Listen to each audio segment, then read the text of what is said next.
It was a fun weekend a couple of weekends ago when my team and I decided to do something different and throw a Q&A out for you guys to ask us questions. And boy, did I get a lot of questions.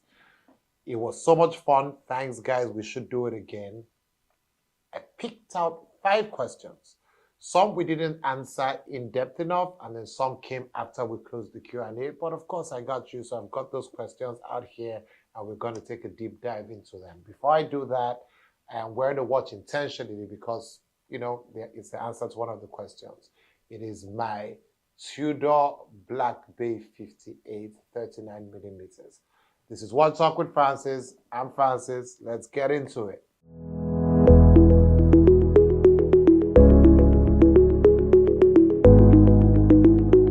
So question number one, listen. Question number one is a bit broad because I got so many people asking me about Apple Watches in the Q&A, outside the Q&A, in every video that I do. I get people asking me about Apple Watches. I took 3 questions. What is your take on Apple Watches? Will you wear a smartwatch ever? And can I use an Apple Watch for every event? Let me put all that in one answer. I have absolutely nothing against smartwatches. They are probably the most functional tools ever. I, for one, will probably never wear one because I think the connectivity is too much. Call me old school, I'm a proud Gen Xer, but I think I have enough connectivity between my phone, my laptop, my smart TV. I don't want a phone to tell me, or a watch to tell me anything else. And then you guys know the whole art of collecting watches is not necessarily about telling time alone, because I am even one of those people with all the watch talk. When I want to check the time, I probably reach out for my phone. So it's not totally about that. Now, will you wear a smartwatch ever? No. I could wear a Fitbit to track my steps and all, but never an iWatch. Can I use an iWatch for every event? I did answer that. Now, if you want to dress up, I think the answer should be no. You could, but I think no, let's not do that if you're dressing up. More casual, sporty, and then you can wear that. But I think it goes for everything, but tone it down when you are, dressing up and all. If you had to wear one watch your entire life, which watch would it be? Now, I thought that was a good question, a trick question as well, because I love all my watches. But to answer your question, intentionally, I wear it and would probably definitely take my Black Bay 58 with me. And I'll tell you why. It is an amazingly comfortable watch. And then if I had to wear only one watch, that means I'm probably not going to be trying to disturb myself with unnecessary complications. It's a no-date watch. It is 39 millimeter, which is my sweet size for a watch. It comes on a bracelet, which means that I could wear it at every point in time. It's durable. It's a workhorse of a watch, definitely. And like I said, first, most comfortable. Next question. I never heard you mention the brand Baume & Mercier. Okay, let's talk a bit about that brand.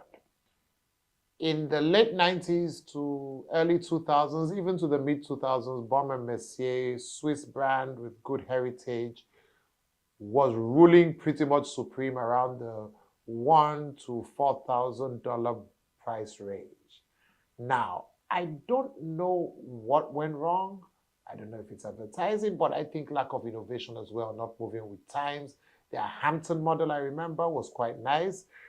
But the brand has, if I use a term my kids always use in the rap world, the brand has kind of fallen off. So I'm not a fan of where they are today. They probably were much better. I actually contemplated buying one in the mid 2000s, but I don't think the brand is really up to scratch these days. Tudor, Omega have totally annihilated that brand in that mid-price segment. So Baume & Mercier, if you guys are listening, please do better. So this is not as much a question as it is a prompt for me to advise everybody. It says, please talk about necessary watch service and maintenance. Now, I have to preach this. Most of us drive cars.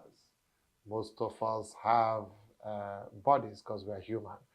When our bodies get a bit clunky, we go to the doctors. When our cars are not running as smoothly, we go to the garages and get them serviced. Same thing with mechanical watches. Now, it is easier with a quartz watch because you just go, you pop in a battery and you change it, but the mechanical watch runs a bit different. We've spoken about this earlier, so let's not go into detail. But yes, you have to service your watches. Not as frequently as your cars. Some watches, maybe 5 years, in 5-year intervals, some a bit sooner, some a bit lengthier. It depends. Not to say it wouldn't work. Listen, I have Seiko 5 Sportsmatic I inherited from my dad from 1963. It has never been serviced for a day. It has started to lose time a bit, so I know I have to do a whole, probably rework of it and proper servicing. But that said, you should service your watches often. Now, I will advise if you have a complicated watch, it's better to service with the original brand, like where you got it from. If it's a basic movement, ETA, Miyota, there's a lot of people, trained hands, who can service for you. But check with your brand, check with the watch exactly, and then service accordingly.